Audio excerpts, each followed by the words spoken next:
Itatiaia. Rádio Vivo. Itatiaia. Rádio Vivo. Itatiaia. Joselina.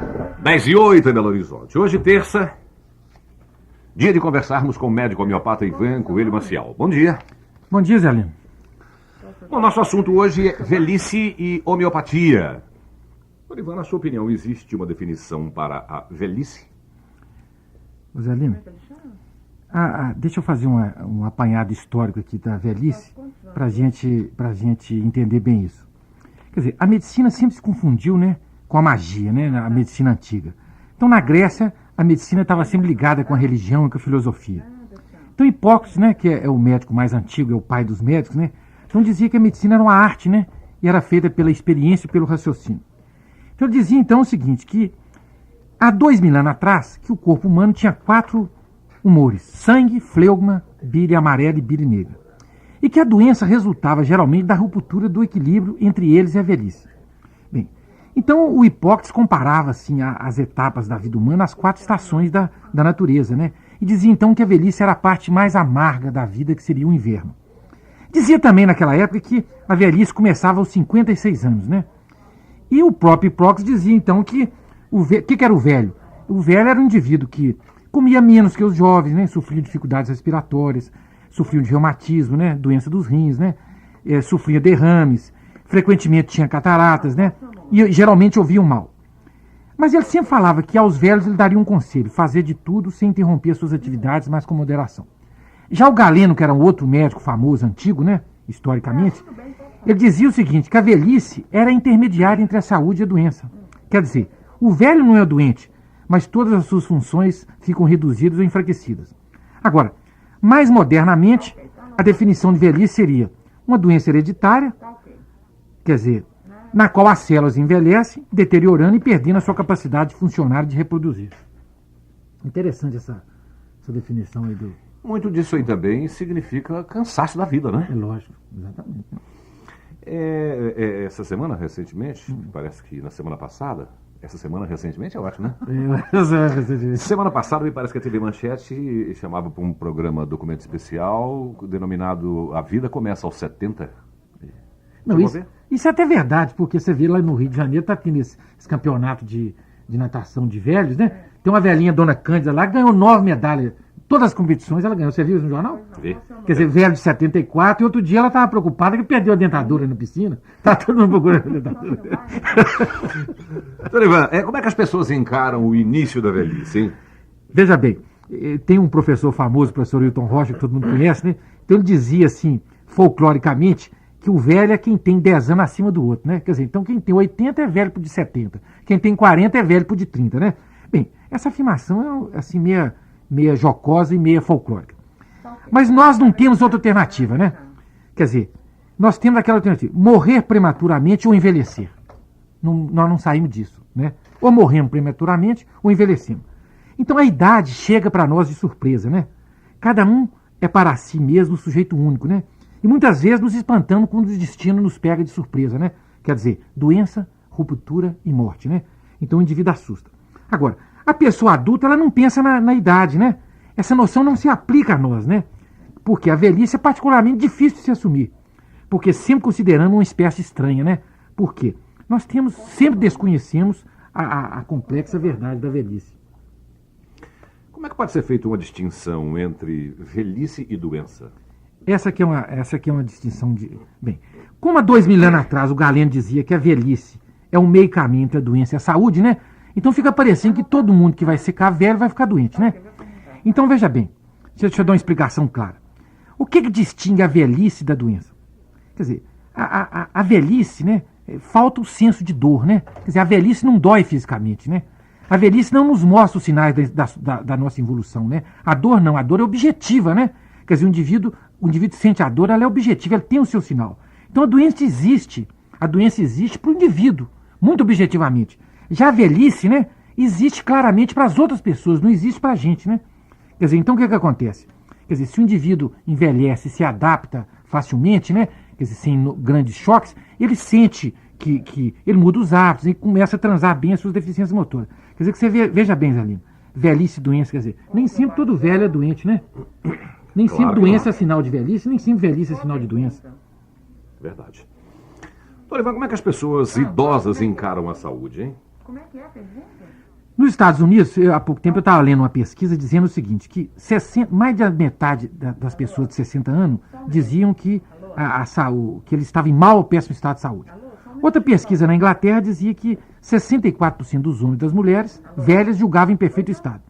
Então, a atitude do idoso com relação à saúde depende muito da sua opinião pessoal sobre a velhice, né?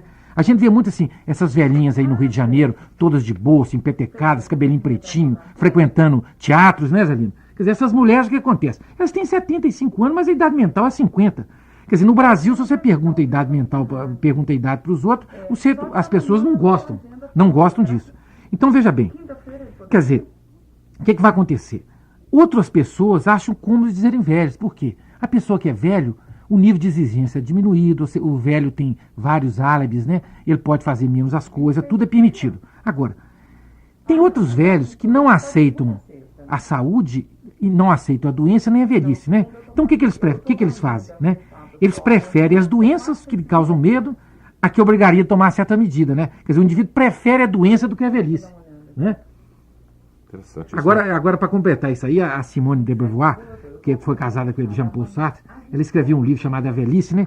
Então ela dizia o seguinte, esse livro não saiu no Brasil ainda. Então tem uma fase do livro, né? Essas palavras são da Simone de Beauvoir. Ela dizia o seguinte, que a velhice parece ser vivida no plano da saúde como uma mistura de indiferença e mal-estar, né? Que as pessoas pensam na ideia da doença, mas invocam a idade. Quer dizer, eles iludem a noção de idade pensando na doença. Quer dizer, com isso ele não acredita nem na doença, nem na velhice. Interessante, né? Muito a pessoa interessante. abstrai da doença e da velhice. Interessante. Quais são as perspectivas de uma vida melhor para os idosos? Ô Zelino, há pouco tempo eu estava vendo um artigo no Jornal do Brasil sobre... Hoje existe a medicina genética, né? Então é o seguinte, se a velhice está ligada a um gene hereditário que o indivíduo tem e nasceu com aquilo, se a medicina genética consegue desativar esse gene, o que vai acontecer?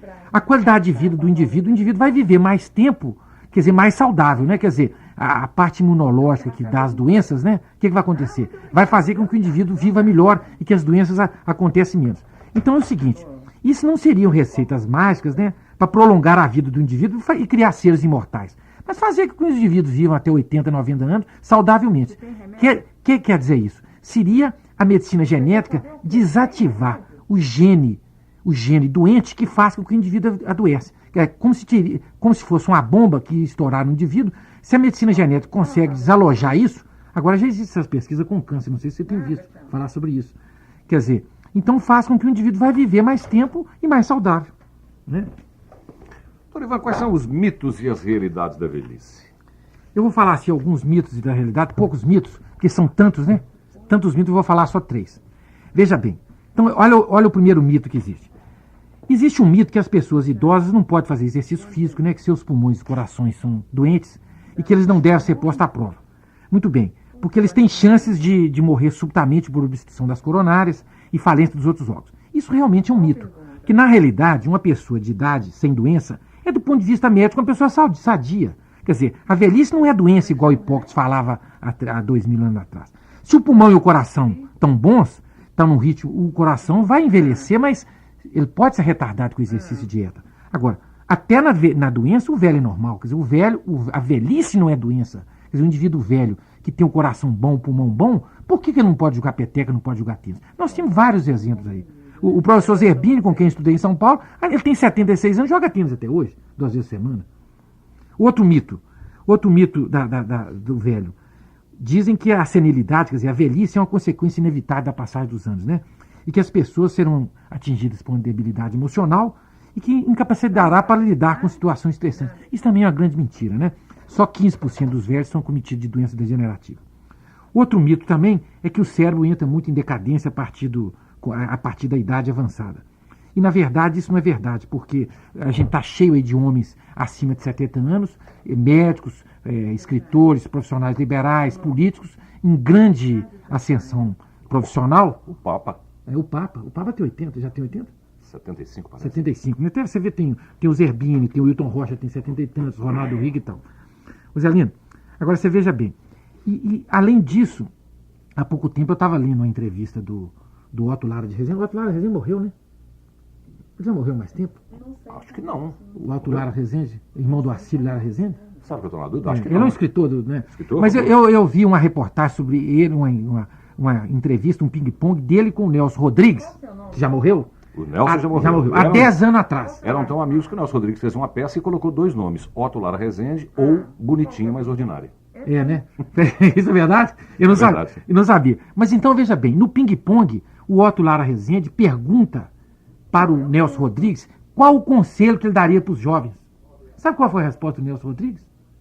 Envelheçam depressa. Veja a sabedoria de resposta. Né? Quer dizer, qual o conselho que você vai dar para os jovens? Né?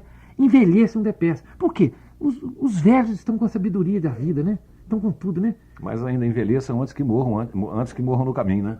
Quer dizer, aquela história, morrer prematuramente ou envelhecer, né? É preferível envelhecer, né, Zé? Claro que sim. Doutor Ivan, há maneiras de se prevenir a velhice?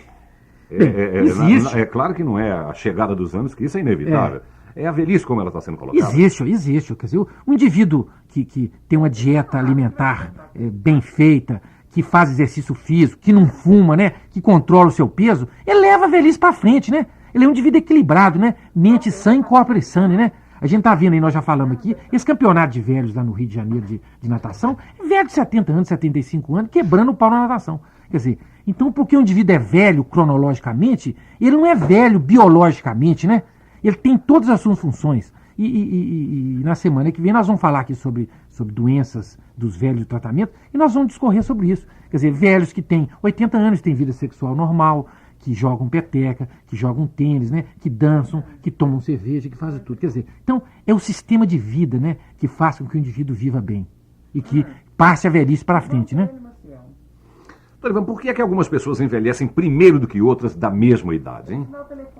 Isso é um problema genético, né?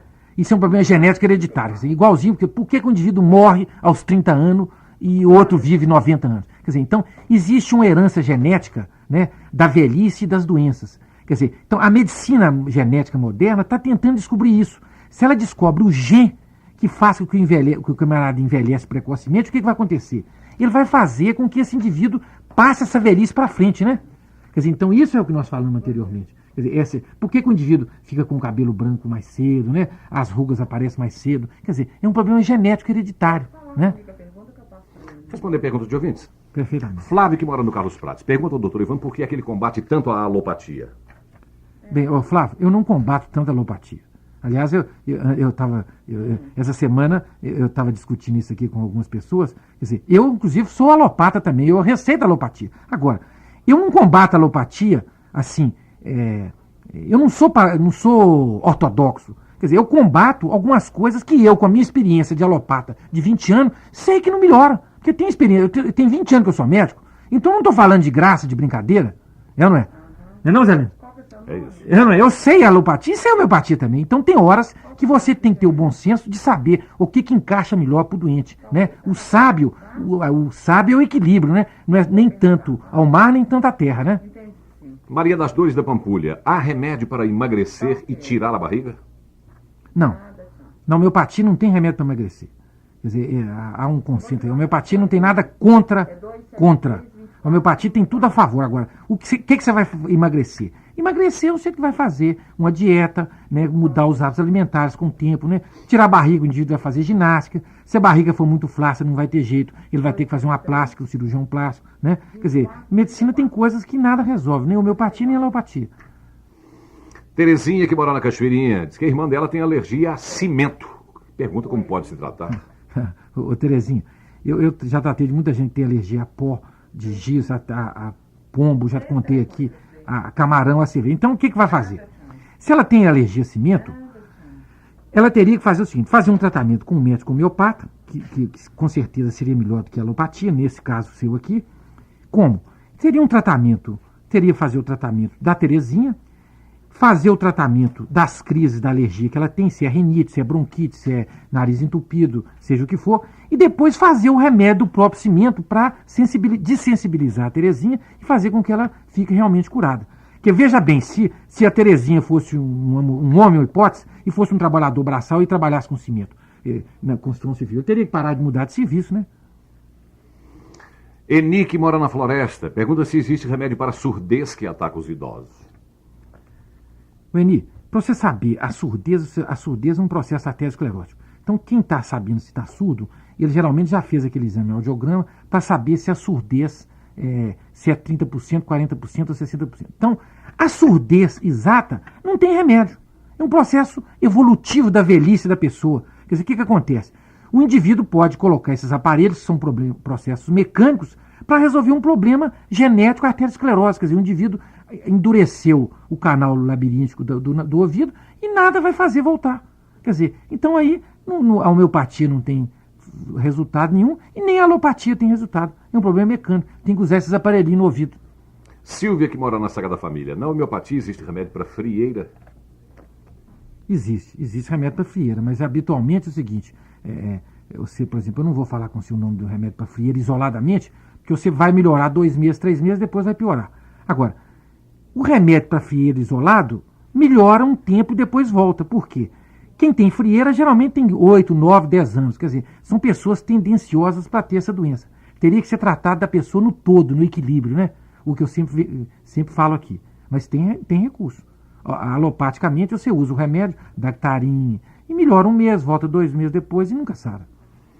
Edmundo, que mora em Venda Nova, diz que a esposa dele toma passiflorine para depressão e insônia. Começou tomando um comprimido, agora toma 6 e não está resolvendo.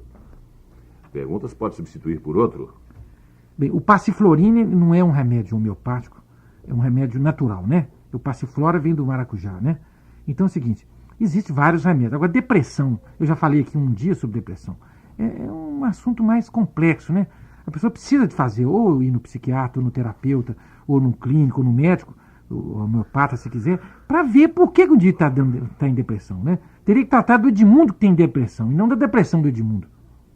Efigênia, de Nova Vista, a última perguntinha de hoje. Tem 63 anos e tem um problema na vista proveniente da diabetes. Ela tem um coágulo no olho. O que preocupa é o coágulo. Ela pergunta como tirá-lo. Efigênia, quer dizer que você tem... Bem, o diabetes todo mundo sabe que ataca bem a vista, né? E tem esse coágulo no olho. E você, com certeza você já foi no oculista, né? Com certeza, já foi no oculista. O oculista deve ter fechado questão com você de tirar. Quer dizer, se você tem um coágulo e se o oculista falou que é um caso que não tem jeito cirurgicamente, o que vai acontecer? Você vai ter que procurar outro recurso. Pode ser que na homeopatia tem. Agora, se esse coágulo for tratado cirurgicamente, é um processo mecânico, né? Não é homeopatia. O pessoal confunde homeopatia com alopatia com cirurgia. Cirurgia não é homeopatia nem alopatia. É um processo mecânico. Você está engessando um braço, você não está fazendo um procedimento alopático. Você está operando uma miopia, é um procedimento mecânico. Então, se o coágulo não é tirado mecanicamente por um cirurgião, que no caso é um oculista, com certeza você já tentou outros tratamentos e não teve jeito. Poderia ter jeito com homeopatia. Agora, homeopatia é como eu estou falando aqui, que esse moço ligou para mim. Quer dizer, eu não combato a alopatia tanto. Eu sou homeopata, mas eu sou aberto à alopatia, tanto que eu receito a alopatia também. Quer dizer, eu não sou o dono da verdade. E a verdade, existe várias verdades, né, Zé Nilo? Quer dizer, eu sempre me pautei aqui pela descrição, e eu nunca quis dizer que é isso ou que é aquilo, né? Viu, Flávio, complementando a sua resposta. Doutor Ivan, até a próxima terça, né? Um abraço, Helena. Obrigado. Bom dia. Bom dia. Apresento o médico Ivan Coelho Maciel, que é médico homeopata. Nós continuamos aqui em instantes, 10h26 em Belo Horizonte.